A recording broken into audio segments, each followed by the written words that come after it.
¿Qué tal? ¿Cómo están, queridos amigos? Bienvenidos a este Manólogo. Esta semana tenemos un tema importante. Vamos a hablar sobre el sistema educativo de nuestro país.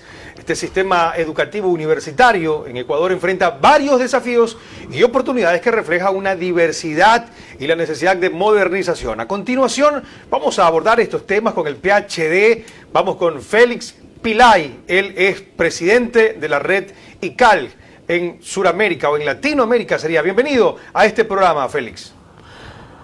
Muchas gracias, Manolo, muchas gracias por la oportunidad. Me da mucho gusto estar en tu programa y estamos listos para poder abordar los temas que usted considere de importancia para nuestra audiencia y su audiencia, tanto en el Ecuador y en el mundo. Muy bien, bueno, uno de los grandes problemas que enfrenta el Ecuador es el tema de la cobertura. Resulta que anualmente se gradúan de los colegios aproximadamente 180.000, 190.000 estudiantes, pero el espacio que hay, hablando de forma física y de forma telemática, con esto de la implementación del estudio a través también de las redes telemáticas, bueno, resulta que hay como 70.000, 80.000 espacios que no hay cómo llenarlos. Entonces la cobertura o el acceso a la educación superior definitivamente no da la garantía o la apertura para que todos puedan estudiar.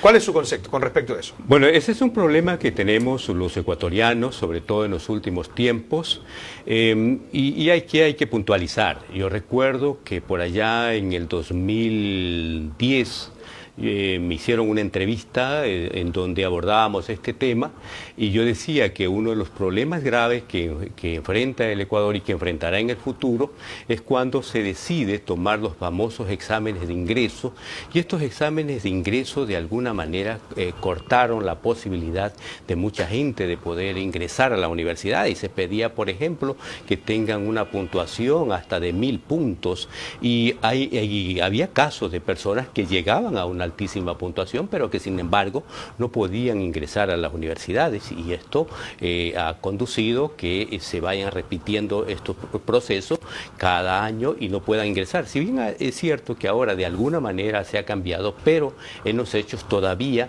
esto es una limitante para que los jóvenes puedan ingresar a las universidades, aparte de que no se está entregando los recursos necesarios para la educación, y tampoco la universidad tiene docentes y no tiene tampoco espacio para recibir a tantos estudiantes que cada año salen de los colegios y con justa razón necesitan ingresar a la universidad. Esta es una problemática que hay que resolverla. El próximo gobierno tendrá que trabajar efectivamente para solucionar este problema. Doctor Félix Pilay, bueno, el presidente declaró la guerra, un conflicto armado interno que vive el Ecuador, pero resulta que dentro de los grupos que más delinquen son jóvenes.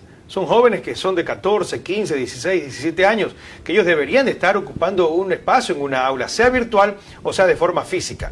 Entonces, una lucha contra el grupo o contra los grupos delincuenciales organizados, ¿no sería también dándole mayores oportunidades a los jóvenes de nuestro país?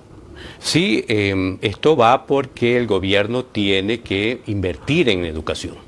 Invertir en la educación significa entregar los recursos para aulas universitarias, construir más aulas universitarias, para que se pueda contratar más profesores, para que crear estos espacios, ya sean presenciales o virtuales, para que los jóvenes puedan ingresar. Obviamente, el gran problema que nosotros hemos tenido y el azote de la delincuencia que hemos tenido en los últimos tiempos es porque lamentablemente los jóvenes no tienen la oportunidad de poder estudiar, cuando el estudio universitario debería ser un derecho, no que el Estado se preocupe por decirte a ti si puede o no estudiar.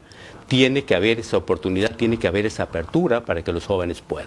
Yo puedo contarle que en mi familia, muchos jóvenes, cuando se le prohibió el examen, cuando se vino el examen de ingreso, no pudieron alcanzar la puntuación. Ellos no pudieron estudiar y hasta ahora no pueden estudiar. Yo les digo, ¿pero por qué no estudian? Es que ya se les perdió las ganas de estudiar, y obviamente debido a estos problemas. Lamentablemente muchos jóvenes caen en la delincuencia, son presa fácil porque al no tener oportunidades. Si para un profesional es tan difícil conseguir un trabajo, podemos imaginarnos cuán difícil será para un joven que no ha ido a la universidad para poder conseguir un trabajo. Y por ahí viene alguno de estas organizaciones delincuenciales especiales que le ofrecen oportunidad de tener un poco de dinero, entonces se convierte en empresa fácil. Entonces, lamentablemente, doctor Félix Pillay, ¿podemos decir que el estudio en nuestro país es un derecho o de alguna manera es algo que es exclusivo para cierto grupo? Debería ser un derecho, pero lamentablemente se ha transformado en un privilegio. Las personas que, como Félix Pillay, por ejemplo, que viene de hijo de un campesino y que ha logrado estudiar haciendo los esfuerzos que pueden imaginarse los televidentes, ese ha sido una lucha, y haber obtenido un título en una sociedad que te niega todo es un triunfo. Y muchas personas, muchos jóvenes no dan ese paso que tienen que hacer. Pero eso es lo que nos hace pensar que la educación debería y debe ser un derecho. Bueno, por lo general también encontramos que los campus universitarios siempre están en las zonas urbanas, las zonas, donde son más pobladas, quizás por el acceso a todo lo que necesita tener un campus, pero también de pronto son pocos los lugares que brindan los espacios, sobre todo el acceso a los grupos históricamente marginados, como los indígenas, personas con discapacidad, también han mostrado mejoras significativas en los últimos años, pero sigue siendo insuficiente, porque hay muchas personas que tienen problemas de movilidad. Claro, pueden acceder al tema telemático, pero habrán carreras en donde necesariamente se debe de estar presente, como el tema de la odontología o el tema de la medicina.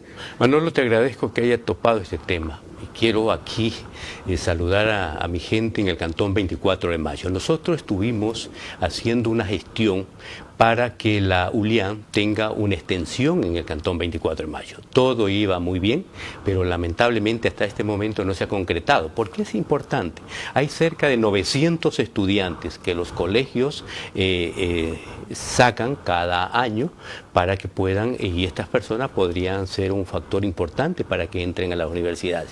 Pero nosotros nos quedamos con la posibilidad de que estos estudiantes estudien en la técnica o estudien en Jipijapa. Pero muchas personas, al ser un cantón sumamente pobre y postergado, los recursos económicos de las familias no satisfacen esta necesidad de pagar el transporte y los gastos que esto demandan para llegar a estos centros de educación, y por lo tanto muchos de esos jóvenes se quedan sin estudiar y optan por irse del cantón a hacer cualquier actividad fuera y no continuar sus estudios. Lamentablemente eso tenemos en nuestro Ecuador. ¿Por qué se ha paralizado? ¿Solo se quedó en intenciones o necesitan también el apoyo gubernamental o el apoyo privado para que esto se pueda cristalizar?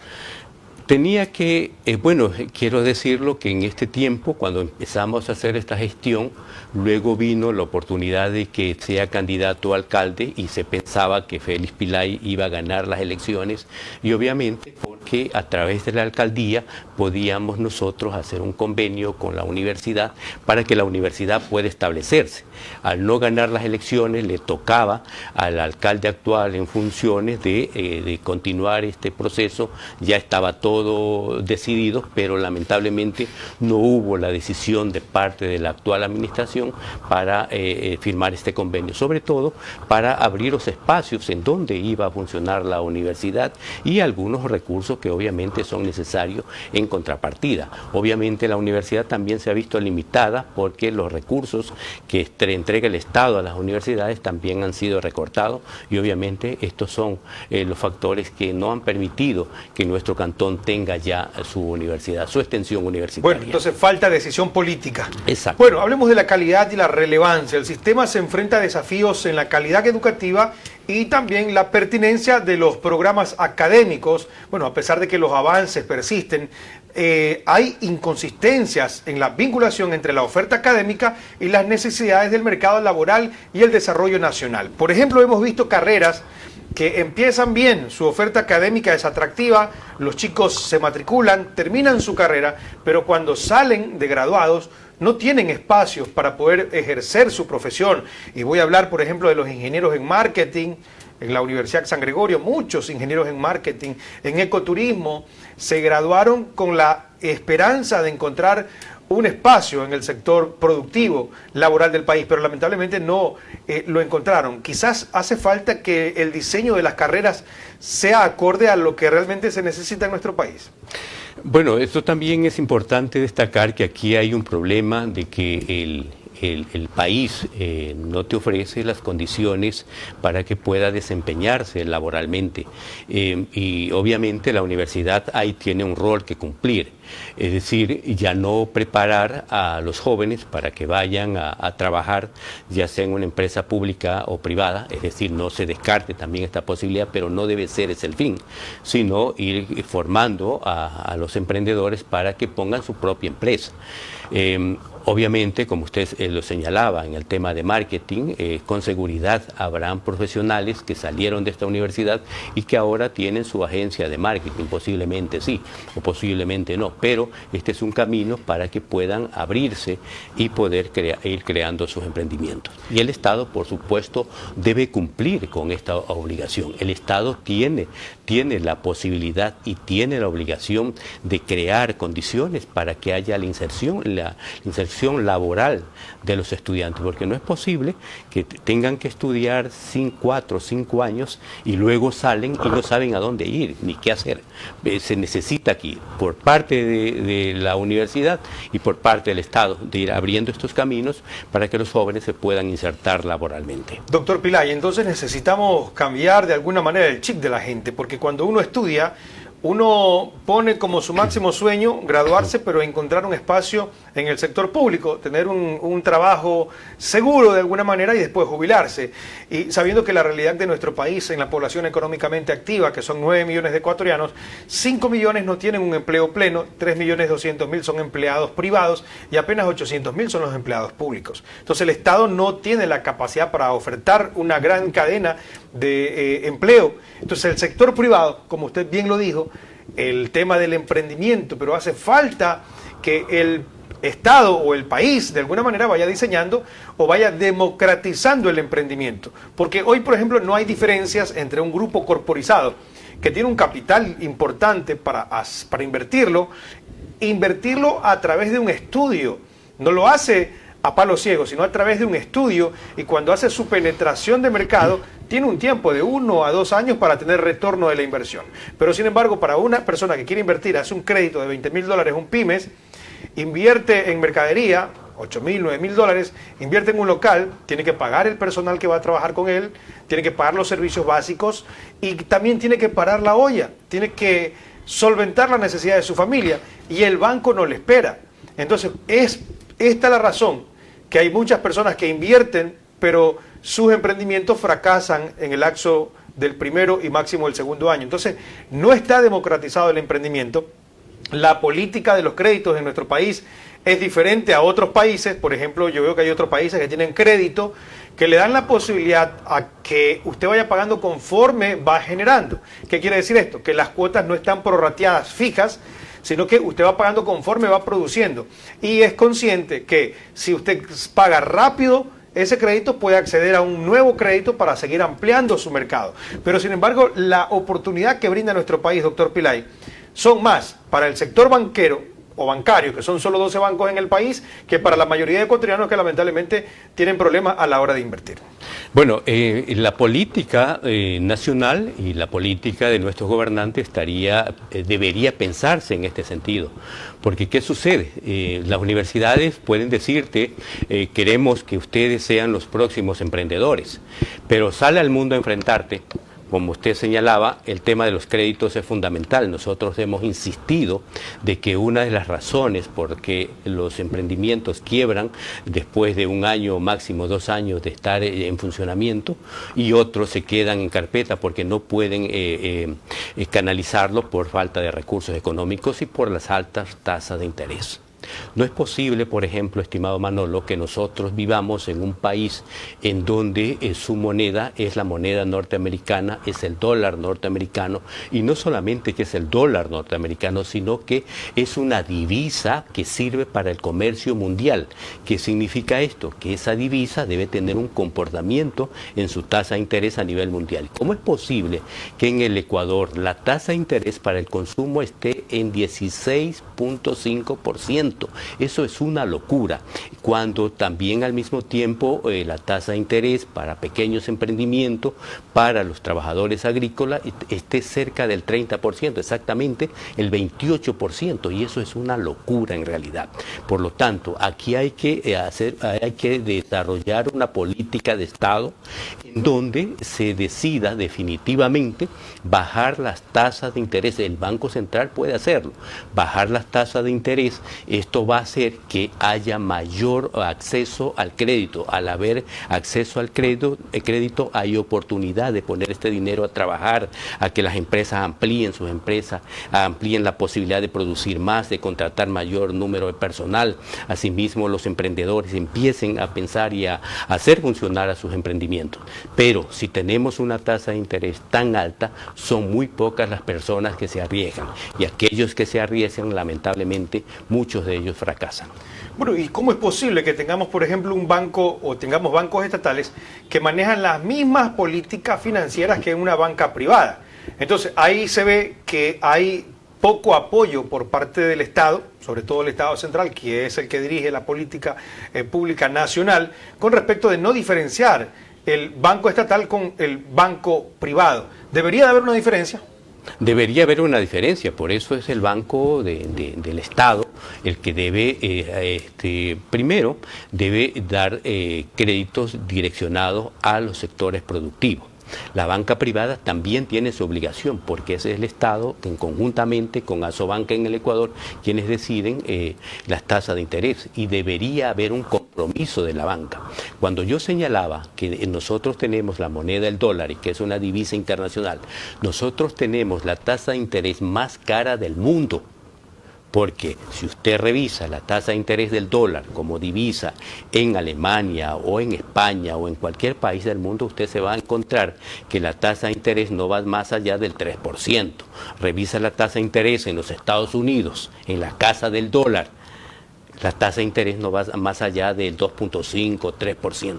¿Cómo es posible que el Ecuador, teniendo la misma moneda de los Estados Unidos, porque nosotros no fabricamos nuestra moneda, nosotros compramos esa moneda con el señoriaje, y eso debería nosotros tener una tasa de interés, si no es la misma que manejan los Estados Unidos o como divisa a nivel internacional, al menos debería ser similar? Si en los Estados Unidos la tasa de interés es del 3.5%, para citar, nosotros deberíamos tener una tasa de interés que no vaya más allá del 4 o 4.5%. Entonces, eso sería no lo que permitiría el crecimiento económico. Entonces no estamos sacando ventaja al dólar, se supone que es una moneda fuerte a nivel mundial, y en la región, en Sudamérica, somos el único país que tiene como moneda oficial el dólar. Deberíamos de ser atractivos con nuestro dólar. ¿Y cómo es posible, sáqueme del error si no estoy bien, que Ecuador, con respecto de sus competidores de la región, tiene la tasa corporativa más alta?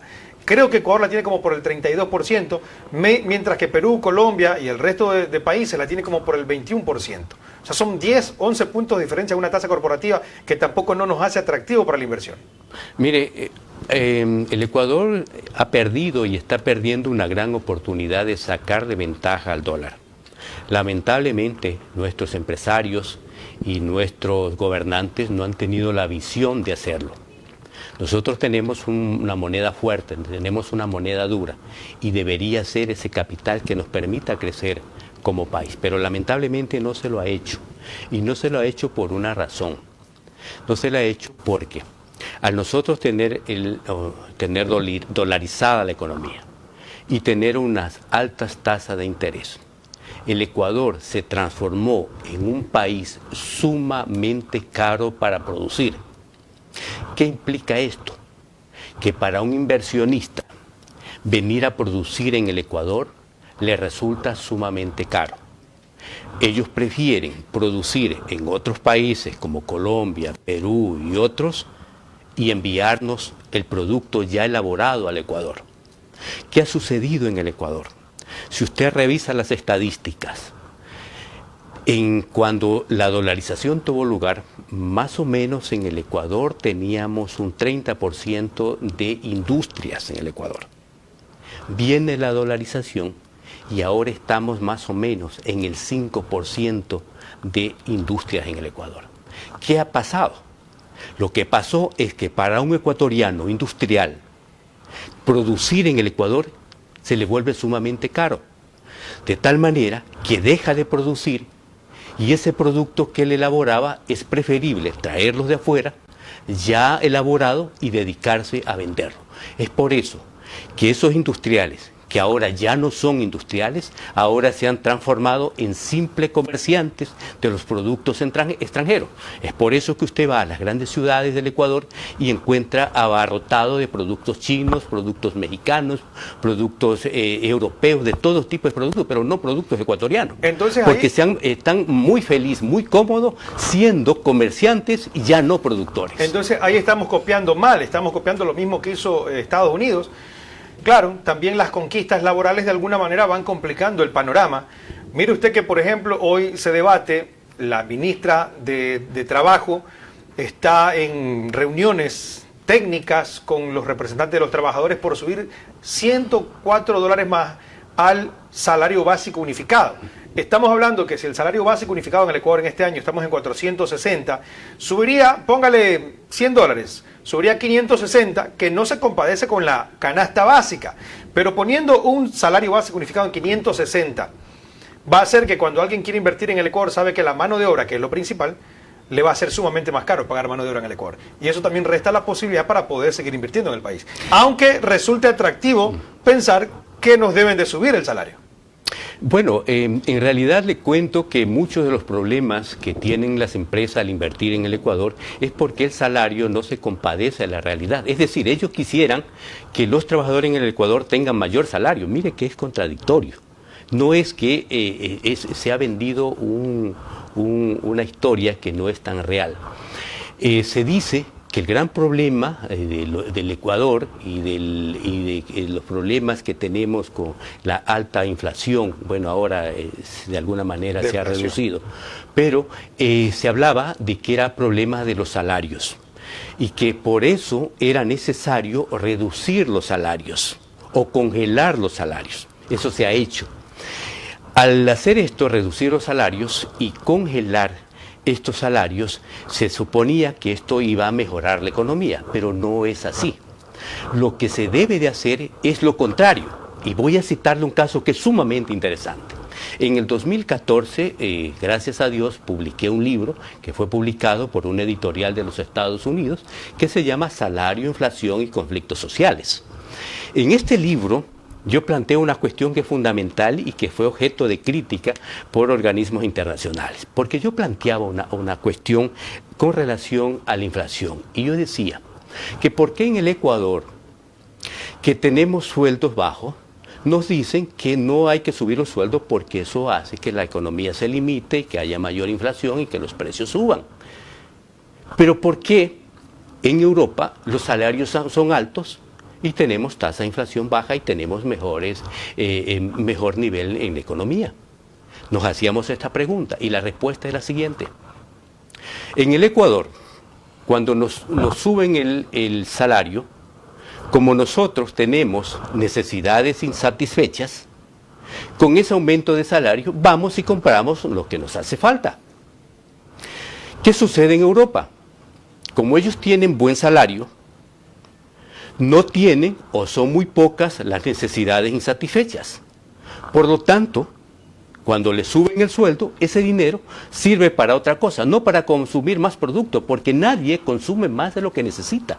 De tal manera que esa producción, ese dinero le permite destinarlo a la producción, destinarlo al ahorro o destinarlo a otra actividad, lo que no sucede en el Ecuador. Por lo tanto, lo que necesita el Ecuador es mejorar los salarios de la gente para que las personas puedan cubrir la canasta familiar y tener un excedente que le permite invertir.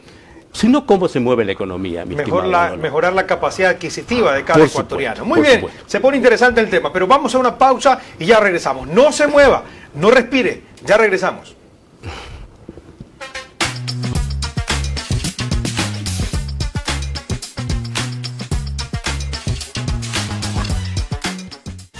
Inicio de espacio publicitario.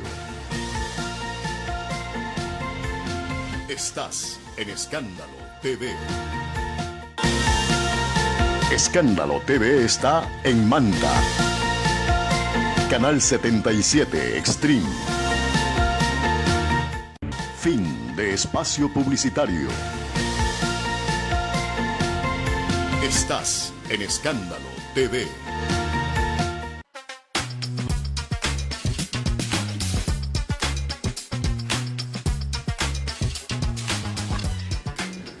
Muy bien, estamos de vuelta, queridos amigos, y estamos con nuestro invitado, a quien lo estamos exprimiendo con todos sus conceptos, con todo lo que sabe, el doctor Félix Pilay, presidente de la red ICAL.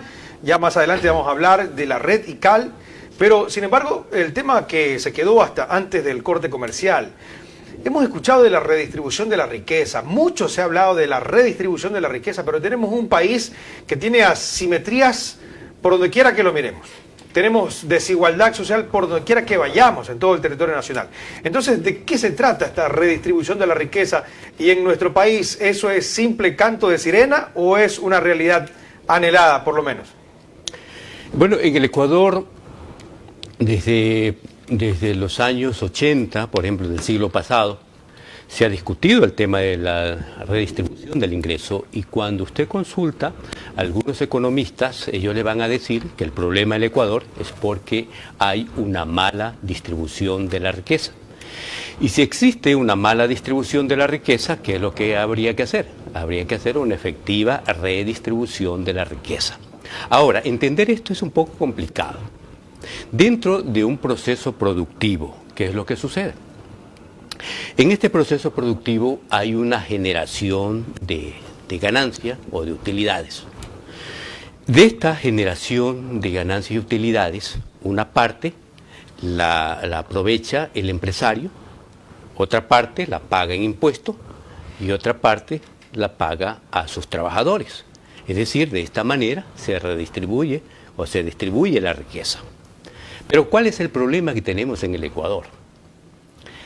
Esta distribución de la riqueza no se la hace de manera efectiva. Primero, porque los empresarios no pagan lo que deben de pagar al Estado ecuatoriano. Siempre se declaran en dificultades económicas, utilizan cualquier mecanismo y terminan pagando poco. No vayamos muy allá.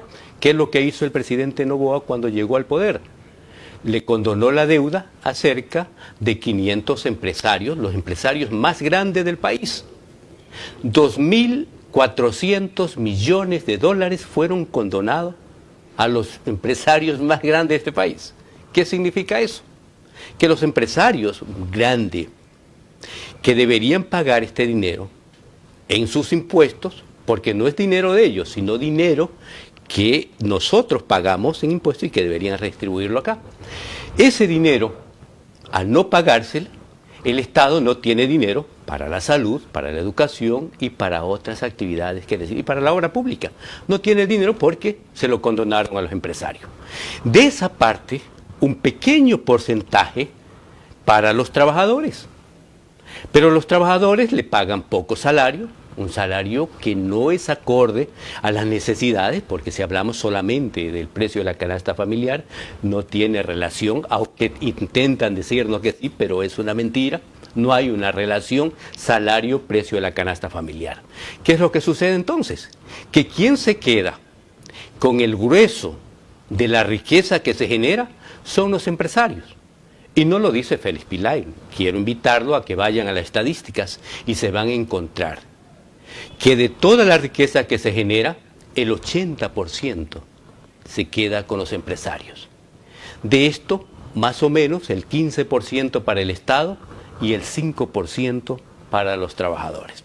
¿Por qué se dice que hay una mala distribución de la riqueza? Pues por esto, que se debe redistribuirla, que significaría que obviamente el empresario es el que trabaja, el que le da el empuje, el que pone capital, correcto, pero quédese con el 50%. Y el otro 50%, distribúyalo entre el Estado y sus trabajadores y verá cómo el país cambia. Bueno, entonces el Estado tampoco no está haciendo bien la redistribución de la riqueza con el tema de las oportunidades.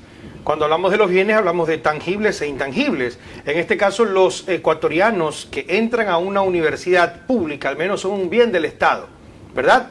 Entonces, la poca posibilidad para estudiar en nuestro país ha sido que se acelere la cantidad de jóvenes que hoy están dentro de un grupo delincuencial organizado, o peor, sumando parte de esa cifra de personas que pierden la vida a temprana edad o que están presos en un centro penitenciario.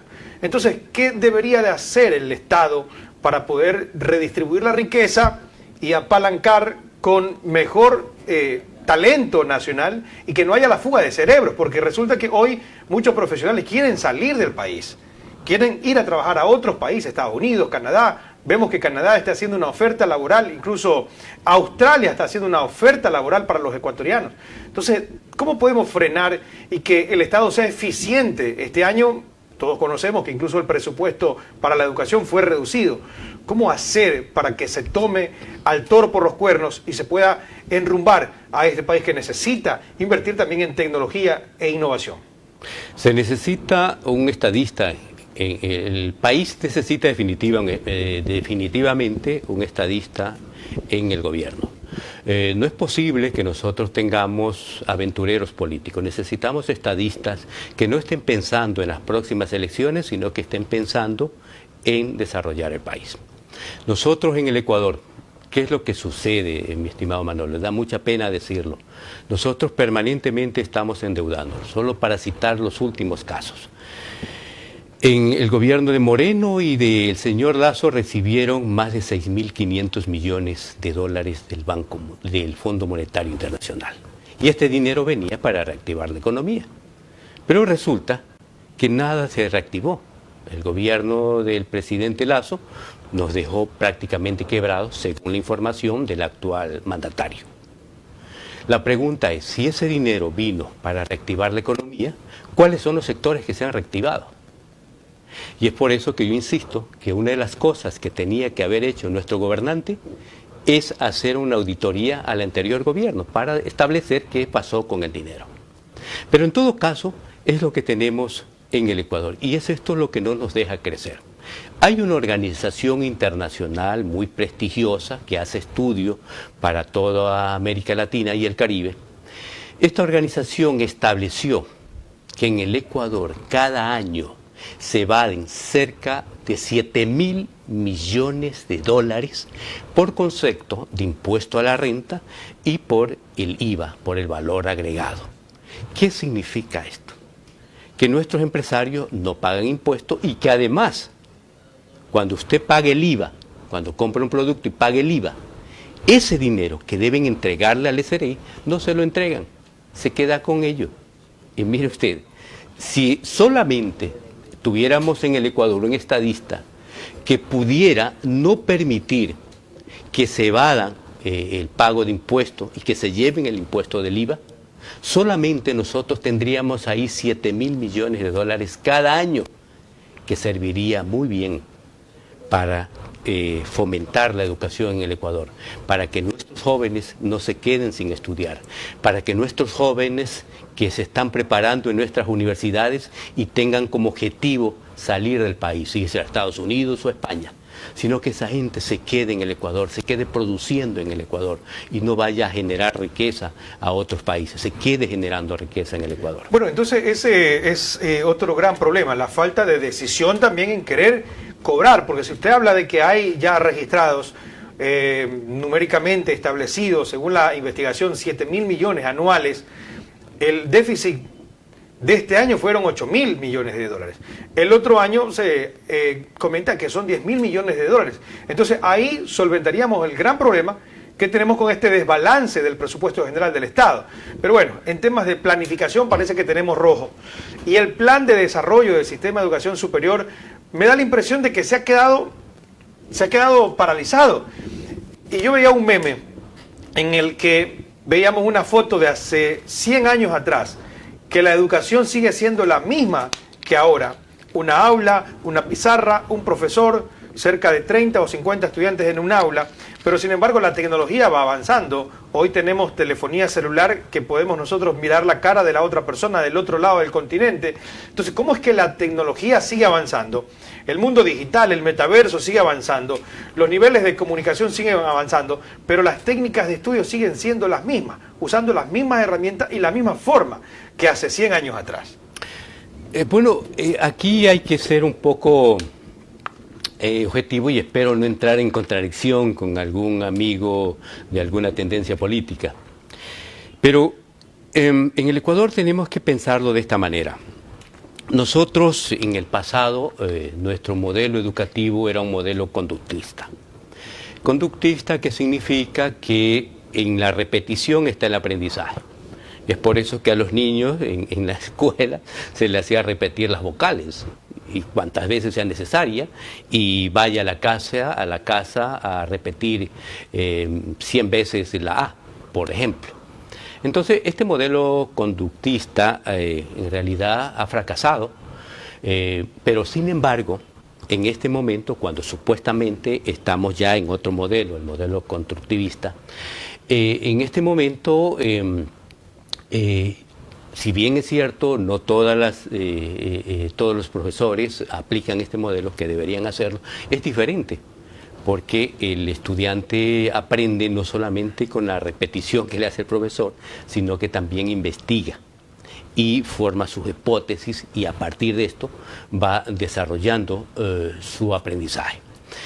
En el Ecuador ha habido cambios, no podemos negarlo. Han habido cambios, ahora muchas universidades están utilizando su modelo constructivista, que le ha permitido de alguna manera mejorar su desenvolvimiento en las aulas universitarias, y obviamente a los estudiantes formarlo de mejor manera. Pero todavía hay algunos que se han quedado, como usted decía, solo el pizarrón y por ahí el profesor que repite 100 cosas. Es importante destacar que el tema de la pandemia fue muy malo, pero también para nosotros fue muy bueno. ¿En qué sentido? En el sentido de que nosotros no utilizábamos la tecnología, por ejemplo el Zoom, para dar nuestras clases virtuales, y eso ha sido un paso adelante. Otros países ya lo hacían hace mucho tiempo, sin pandemia, ya lo hacían, nosotros no. Es por eso que cuando vino la pandemia, nosotros teníamos en el Ecuador apenas el 30% de personas con acceso a la tecnología. Ahora, gracias a este fenómeno malhadado para la humanidad, ahora se estima que más del 60% de los ecuatorianos manejamos tecnología y estamos trabajando en la educación a través de la tecnología. Ya ahora es muy fácil hacer una maestría con España desde el Ecuador. En el pasado no había esa posibilidad, y esos son pasos adelante significativos en la educación, aunque un problema que tenemos es que no hay dinero para que la Pero aún así puedan dar espacio. es más accesible hacer por ejemplo, en mi caso, hacer una maestría en la Universidad de Salamanca, una de las universidades más antiguas de Europa, en donde normalmente vale $5.000, $6.000, y antes solamente en pasajes se me iban $3.000. Entonces hay la posibilidad, y esto de la tecnología acorta las distancias, incluso hasta económicas. Pero bueno, el sistema de educación superior 2022-2026 busca abordar estos problemas a través de estrategias enfocadas en calidad, acceso equitativo, investigación y vinculación con el sector productivo. Este plan promueve una educación inclusiva y sostenible, alineados incluso con los objetivos de desarrollo sostenible. Aunque el sistema educativo universitario ecuatoriano ha progresado en diversos aspectos, como nos revela el doctor Pillay, aún enfrenta importantes retos para consolidar una educación de calidad, equitativa, adaptada a las demandas de un entorno global cambiante. Entonces, Ecuador, respecto de los competidores en Sudamérica, ¿en qué nivel estamos, doctor Pillay? Bueno, permítame señalar una parte que se me quedó de la pregunta anterior. Es que nosotros, los ecuatorianos, podemos pensar desde antes de 2010 y qué es lo que ha pasado desde el 2010 hasta el 2022, por ejemplo. Mire usted, en este tiempo, desde el 2010, se estableció que las universidades del Ecuador tengan personal, profesores a tiempo completo. ¿Por qué se dio esto? Porque antes los profesores universitarios dábamos clases en las universidades por hora o por módulo, es decir, la universidad contrataba a un docente para que vaya y dé 2 horas, 3 horas de clases al día, y luego ese profesor se iba a cumplir otra actividad. Esto era un problema porque teníamos un profesor que no tenía tiempo para preparar clases, porque le pagaban por 3 horas. El pago que recibía no era acorde y pasaba de un trabajo a otro. Posiblemente tenía 2, 3 universidades en las cuales daba clases y también tenía otros trabajos en el sector privado. Por supuesto, estaba copado su tiempo y no tenía oportunidad de preparar clases. Luego se toma la decisión que las universidades, el 65% de su planta docente sea a tiempo completo. Esto que permite que el profesor tenga un buen sueldo y este sueldo le permita dar su clase y sentarse a preparar su clase, y esto permitía ser un mejor profesor y obviamente tener mejores estudiantes. Y súmele que también ahora los profesores universitarios tienen que tener su especialidad, lo que antes no había. Exacto. Esto le permitió, y era una exigencia, que los profesores tengan su maestría, hagan su maestría, y eso permitió un crecimiento de las maestrías en el Ecuador. Antes nadie hacía maestría, o quizás muy poco. Y también los doctorados. Yo puedo decirlo que gracias a eso pude, no que me pagaron, sino que motivado por eso, pude hacer mi maestría y pude hacer mi doctorado. De tal manera que esto era muy importante, pero qué pena que tengo que decirlo en este medio, decirlo que a partir del 2017 en adelante, se cambia esto y ya no era obligado a que las universidades tengan profesores a tiempo completo. ¿Qué hicieron las universidades? Volver al tiempo anterior. Te bajaron el sueldo, ya no eras a tiempo completo y ahora invitan a los profesores a dar clase 1 hora, 2 horas, 10 horas a la semana o al mes. De tal manera que esto mejoró las condiciones para las universidades, porque ya no tenían que pagar un sueldo más o menos a los profesores, pero destruyó la posibilidad de que este profesor pueda prepararse más académicamente, pueda generar mayor contenido científico para poder contribuir con los estudiantes, gracias a esta mala decisión en los últimos gobiernos. Y que lamentablemente un profesor pueda dedicarse básicamente a la cátedra universitaria. Muy bien, vamos a la pausa y ya regresamos con nuestro último bloque.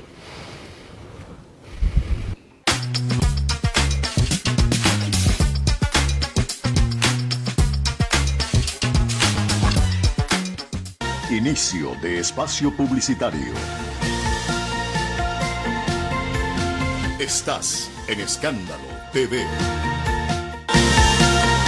Escándalo TV está en Portoviejo.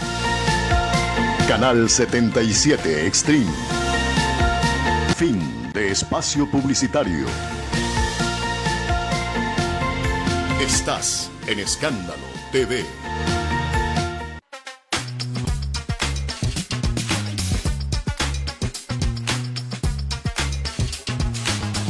Muy bien, estamos de vuelta en este último bloque de este Manólogo en esta semana. Nuestro invitado de esta semana, el doctor Félix Pilay, PhD, presidente de la red ICAL.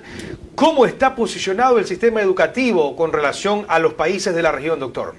Bueno, a nivel internacional, de acuerdo a los trabajos que se han hecho, se establece que nosotros más o menos estamos en el puesto 66 a nivel mundial. Es decir, no estamos tan mal. Mejoramos un poquito del 2022 al 2023. En América Latina estamos muy bien posicionados, hemos mejorado con relación al 2006, por ejemplo, en donde nosotros, de acuerdo a las investigaciones sobre estas temáticas que se realizaron, nosotros estábamos en un nivel sumamente bajo. Ahora, en el 2022, con la inversión que de alguna manera, desde el 2010 hasta el 2017 se hicieron en el Ecuador, permitió mejorar las condiciones porque se nos medía también por el nivel de infraestructura que teníamos, por el nivel de inversión en educación que teníamos, y eso nos permitió mejorar. En Ecuador, obviamente, en América Latina, obviamente nos supera Chile, de acuerdo a las investigaciones que se han hecho, nos supera Uruguay también, que es uno de los países que tiene mayores posibilidades de inserción laboral entre sus habitantes. En educativo está muy bien ubicado, está en segundo después de Chile, y ahí tenemos otros países, y entre esos países nosotros estamos más o menos entre los 8 países de América Latina con mejor educación. Bueno, ¿qué deberíamos de hacer entonces para estar dentro de los primeros lugares en el ranking? Invertir más, o sea, inversión en la investigación y desarrollo. Yo siempre he hablado en algunos programas anteriores que en el Ecuador se destina dinero para hacer programas de investigación. Por ejemplo, si un GAT municipal, sea provincial o municipal, quiere hacer una obra, primero tiene que hacer los estudios. ¿Por qué no otorgar parte de este presupuesto para que sea la academia que se encargue de hacer los estudios? Porque la universidad está como en una burbuja. Y la universidad incluso hace muchas investigaciones, pero esas investigaciones quedan en unas estanterías guardadas, agarrando polvo. Entonces, ¿por qué no se hace una especie de, a través de una ley, que obligue que los GAT, parte del presupuesto de investigación, se lo hagan en conjunto con la academia para ir invirtiendo mejor en los procesos investigativos y de desarrollo en las universidades? Lamentablemente es la estructura política en el Ecuador es la que no nos ha permitido avanzar. No es que no haya habido convenios, hay los convenios, algunas universidades tienen convenios con los GAT, pero lamentablemente hay que decirlo, la contratación y los estudios muchas veces están manipulados. Es decir, ya hay personas que son los beneficiarios de estos estudios y quienes hacen la obra, y por lo tanto no son necesarios los estudiantes universitarios.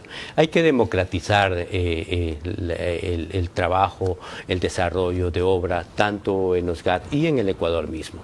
Aquí tenemos una tarea muy importante que hacer. Insisto en la necesidad que este Ecuador pueda tener un estadista como presidente de la República en los próximos años. Yo creo que por ahí va la situación.